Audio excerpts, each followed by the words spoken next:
All right, so just to introduce, to give you a little bit more context around the Human Change Management Institute, we've been operating for quite a while. We are also a recognized quality education provider with the Association of Change Management Professionals. We are PMI accredited as well. So if you take up our training and certification, you get professional development units, with regards to project management, PMBOK. We are also operating from 27 training centers around the globe. We have interacted with over 1,300 organizations. And through this, through this journey, we've learned a lot. So because of that feedback that we get and us being a closely knit family of training consultants, we share information and on the basis of the interaction that we have with you and on the basis of additional findings or new studies that we find within change management, we keep on improving our training material and making it more relevant to the times.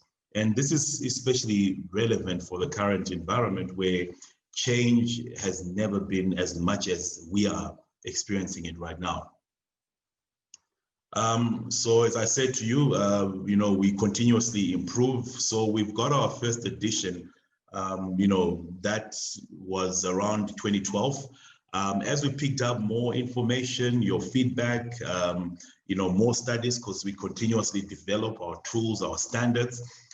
We had two versions that were added on as well, of which the third one is the current edition with regards to, the HCMBOK approach, body of knowledge. The fourth one that you have there is fairly new. We realize that there is a need to develop a change management approach that is really meant for, the Agile projects environment. And that speaks to Agile scenario as well. So we've got, our first copy right there. And this is a new addition to our body of knowledge. You are please welcome. I'll give you details of our website, the link you can go to get a sense and to download some of the material around this particular body of knowledge. It will be quite great to share this with you.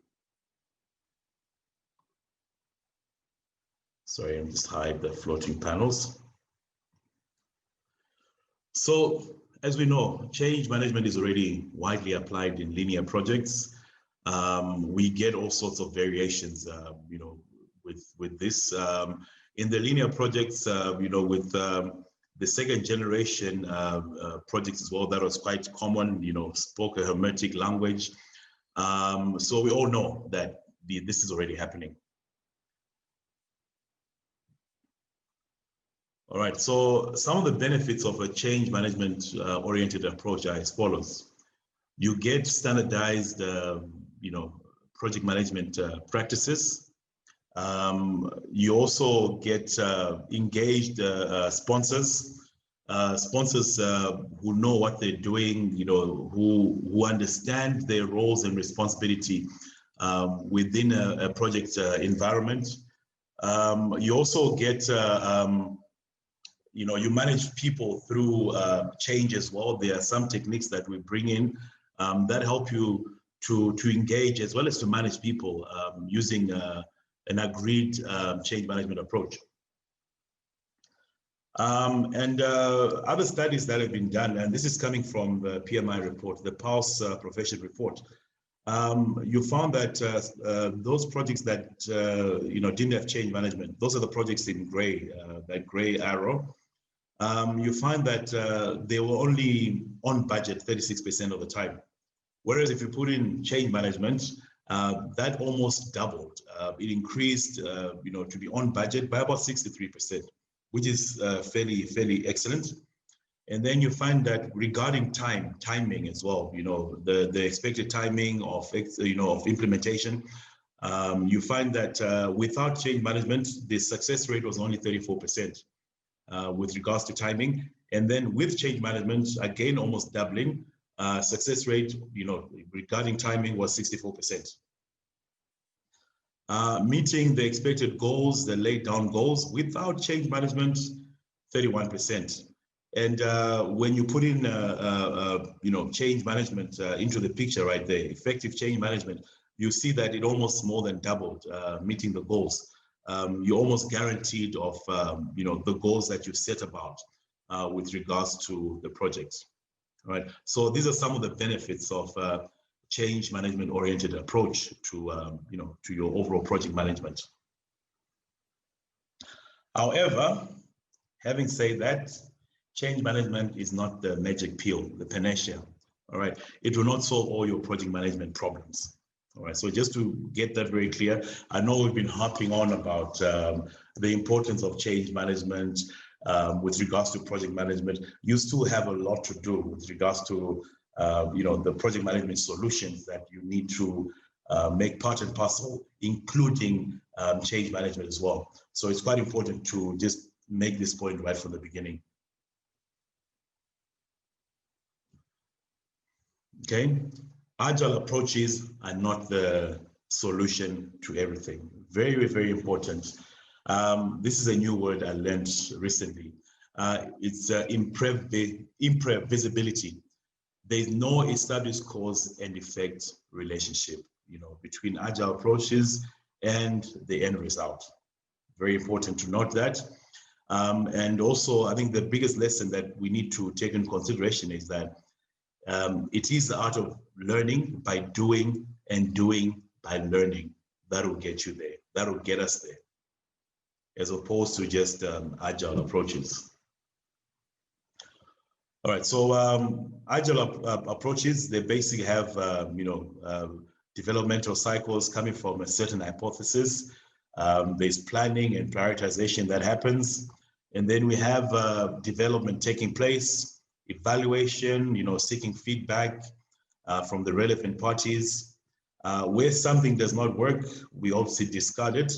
Where it's part and parcel, it works, we implement, and we seek increment from that as well. So this is basically what we talk about when you talk about agile approaches, and this represents what the agile approach is kind of made up of.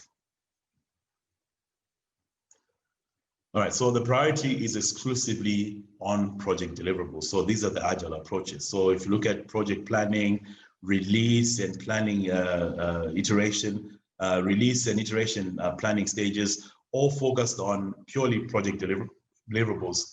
So this is obviously the product or service that needs to be developed. All right, Agile Change Management also considers the same thing.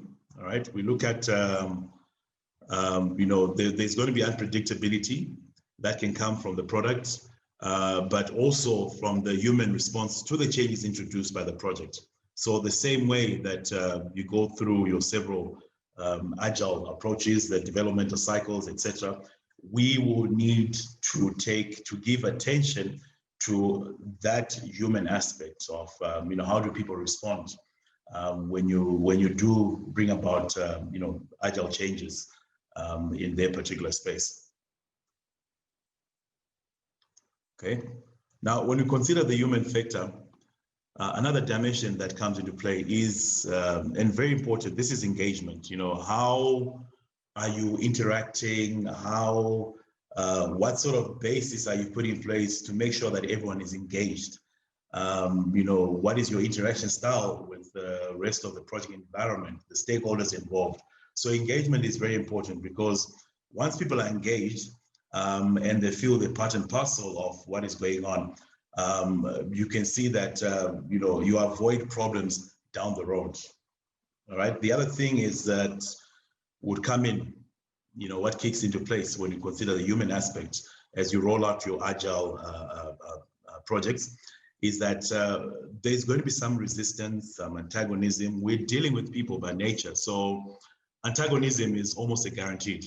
You're going to have those that antagonistic because of maybe ego, status, power, or basically because of high anxieties, but it's a human factor. We need to consider that. And just remember that, those people that are going through this, antagonism, they're also human. And that will be the starting point really in terms of planning some activities, change activities around managing that antagonism.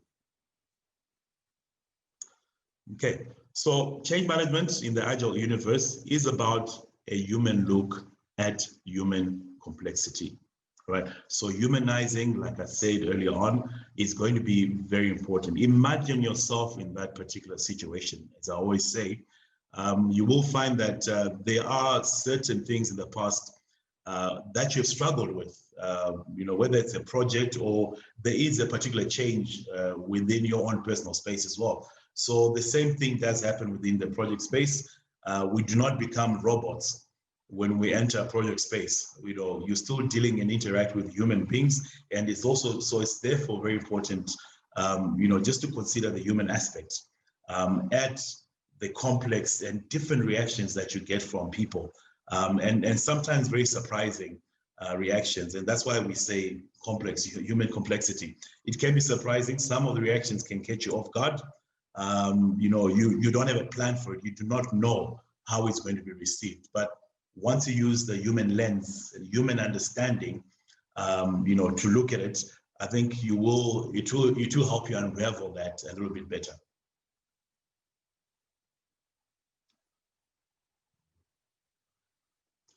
Okay, it includes the human factor in planning and priority setting as well. So, when you look at, the lens with regards to, project planning, release planning, iteration planning as well. For agile projects, like I said, we're looking at product or services to be developed. When it comes to human beings, we look at the human capacity to absorb so many changes. There can be saturation that happens if the changes are a bit too much and if you're not so careful. We need to actually examine, for example, how many other changes are happening as well within that particular environment, so that we kind of understand and get a sense of the saturation levels. You do not want to have too many changes. Normally, when you have different projects or products being developed in a space, you are impacting a similar, group of people, and that needs to be taken into consideration as well when we actually roll out agile change management approaches within the project environment and within the workspace. So by definition, agile change management, now that we've given you a hint of it, we just go straight to the point and try to just go directly to the definition, which is as follows. The focus is on delivering strategic objectives. How? It depends on each situation and each particular moment. All right. So again, how do you scale it up? What pace do you use? That comes into place as well. And we need a lens within which to be able to assess what pace would be relevant for that particular project that you are rolling out. So in summary, just to summarize things, agile change management, it is a concept applied to influence the methodological approach of a project based on the assessment of the complexity of issues related to the human factor. We spoke about that earlier on. This is just a summary to help capture everything all at the same time for you. All right, another summary again. Mindset related to the best solution for each project from the point of view of the product or service, but also very importantly of the human, okay, of the human being. All right, so some of the items that we need to consider, I'll just go through a list for you. Things that you need to bring into play when you look at an agile change management approach, and these are as follows. Simultaneity of the proposed changes with others underway in the organization. Spoke about this earlier on. Understand the sort of changes that are impacting the same group of people that you want to roll out a project to, or you are developing a product for. It is going to be very important. The speed and volume of introduction of changes. So how many changes are happening? What sort of impact are they having? Sometimes you can get small projects with minimum impact, and it might be okay to roll them out maybe all at the same time, but sometimes you might get one or two projects that are really hard impact and require massive changes. on behalf of the organization as well as the people. We need to understand all that and have some sort of detail. And one way of gathering this information, aligning with the project sponsor, seeking meetings within the initial stages of the project with the leadership, just to try to unravel that, and using your own understanding and interpretation of how this will go down. Is there going to be change fatigue by having too many changes all at the same time? So this is going to be another item to consider. The characteristics of organizational culture and its reflexes on changes. So it's no secret, we've all worked in different environments. If you reflect upon it, you might see that some culture allowed for multiple changes, and it was part and parcel of an organization's culture. And some love to do one thing at a time. So understand the culture, as well as the organization's ability, to execute, do they have a culture of execution? Do they have a culture of maybe there's bureaucracy in terms of decision making? You need to consider that, because that can impact on the pace of your agile change management approach. The probable level of stakeholder adherence to the changes. You ask questions here, what has been the stakeholders' reaction to changes that have been introduced before? Were they pro changes, anti changes? Try to also unravel some of the reasons for that, whether they are pro or whether they are against, so that you understand the antagonism factors as well as some of the engagement factors as well, which you can leverage off at this particular stage in terms of stakeholder adherence. Also, the extent to which any changes previously implemented are consolidated. All right, very important. Do they go all the way through? Do they have a culture of consolidation of the changes? Or is it one of those where you get sign off, someone else comes in, and there's really no consolidation as well, and things are happening in a siloed manner with regards to previous projects? So very important information there. And then the existence of organizational scars, so on previous changes that were poorly conducted. So in other presentations that we have done, we spoke about thanatology, anticipatory grief. So you'll find that where an organization has experienced scars and previous projects did not go so well, you're going to find that the level of anticipatory grief is going to be greater than you've ever seen before. So we need to consider that as well. So delve into a little bit of history to help you understand, the level of anticipatory grief that exists within that organization. Just so that I can expand a little bit more. Anticipatory grief is that anticipation for something bad to happen.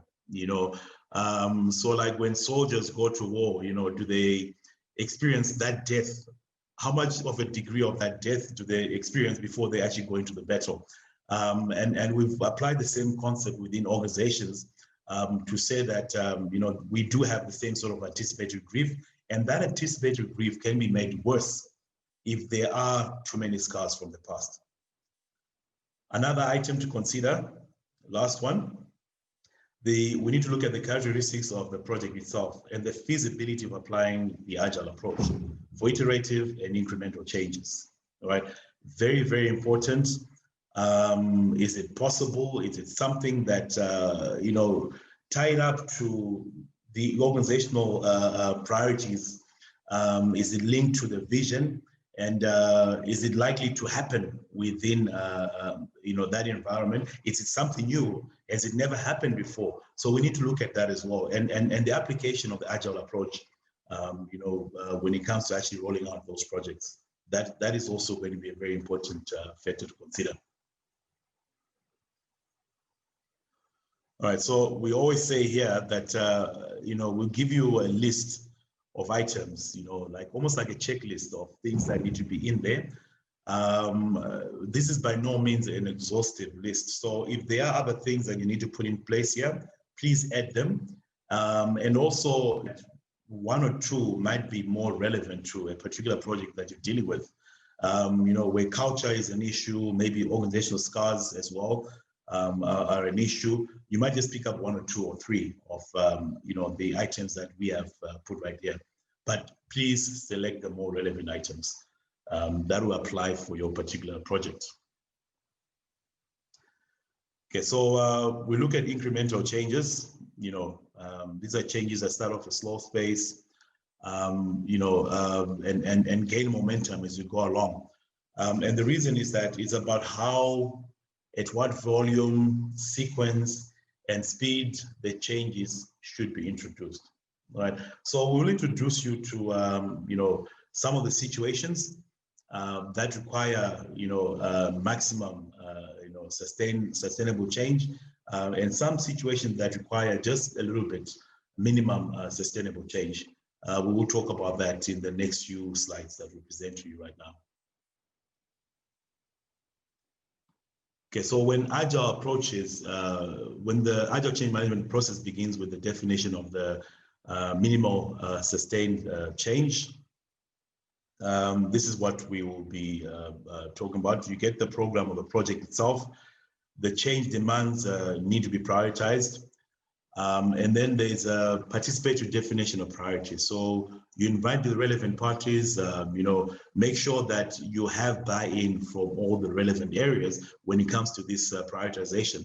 And you also consider the balance between, the minimum sustained change and the maximum sustainable change. All right. So sometimes you might find that the minimum sustainable change, it's too slow to consolidate all the changes, and you might lose impetus. And sometimes you find that applying maybe just the maximum sustainable change itself, as we said in the previous stages, it might actually bring about saturation, on the people that are impacted, and then you start having your change fatigue kicking in as well at that particular stage. So we need to find that fine balance between the two when we have this participatory process happening. And then we're looking at the components of the prioritized cycle. We go into development. If we obviously seek feedback, search for validation.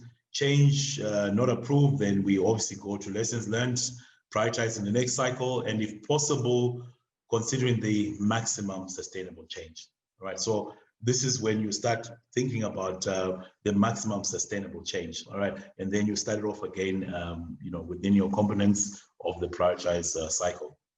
If the change is approved, obviously there's implementation, and then we need to sustain the changes by improvement, consolidation, which is also going to be very important, because without sustaining the changes as well, and this is something that we also insist on, that a project doesn't end at a certain stage.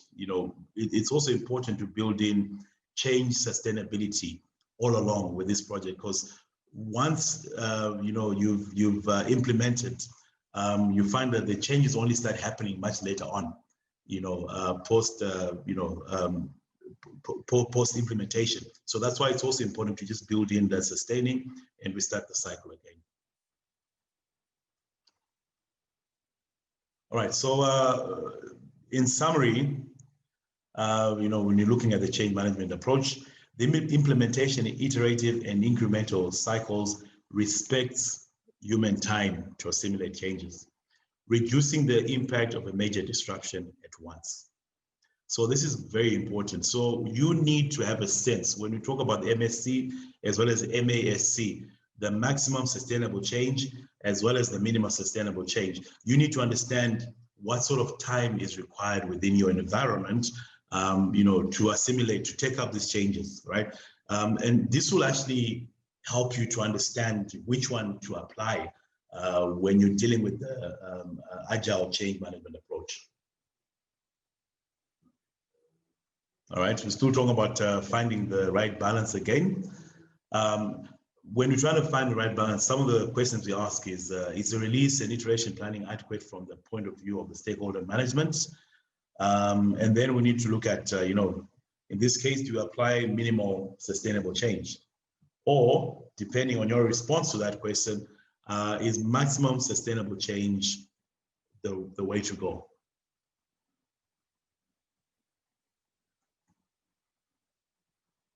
Okay, so we're now going to look at Agile Change Management process that evolves to maximum sustainable change. We obviously start off with a program or project. The change demands to be prioritized. Participation, definition of priorities, considering the balance, as we said, between MSC and MaSC. Look at the components of the prioritized cycle, development, change not approved, after seeking feedback and validation, lessons learned, and obviously apply the maximum sustainable change, and we start all over again. If it's approved, we go to implementation, and then we also, sustain these changes as we had put in the other slide earlier. All right, so you find that the portfolio represents a set of intentions of the strategic plan. The way in which the portfolio will transform intentions into actions will depend on the decision of how the project will be conducted. All right, so how the project will be conducted will actually inform, how we go around this. All right, so just a question to you now. Can your portfolio be influenced by change management? We're getting closer to answering our question, right? Balancing strategic objectives with the human capacity to change, avoiding saturation, and expanding the sustaining and consolidation of human changes. This is how we do it. That is the simple response to that particular question. I'll just repeat that again. We do this by balancing strategic objectives with the human capacity, for the change, avoiding saturation where there's too much change, and expanding and sustaining and consolidation of human changes. Great. That was my last slide. Thank you so much for your attention. Thank you so much for tuning in, listening in. We also would seek your feedback. I think one of the greatest ethos that we have at HUCMI is that, we learn from each other, we learn from you. If there's anything that you might like to add on, comment, or maybe just ask about, you've got two ways of doing so. You can go directly to my LinkedIn address right there and get in touch with me directly. Would also welcome you to, if you'd like to learn a little bit more about the presentation, get some additional material around HUCMI or and HCMBOK. You can go through to our website at the bottom there. That's agile.hucmi.com and a backslash.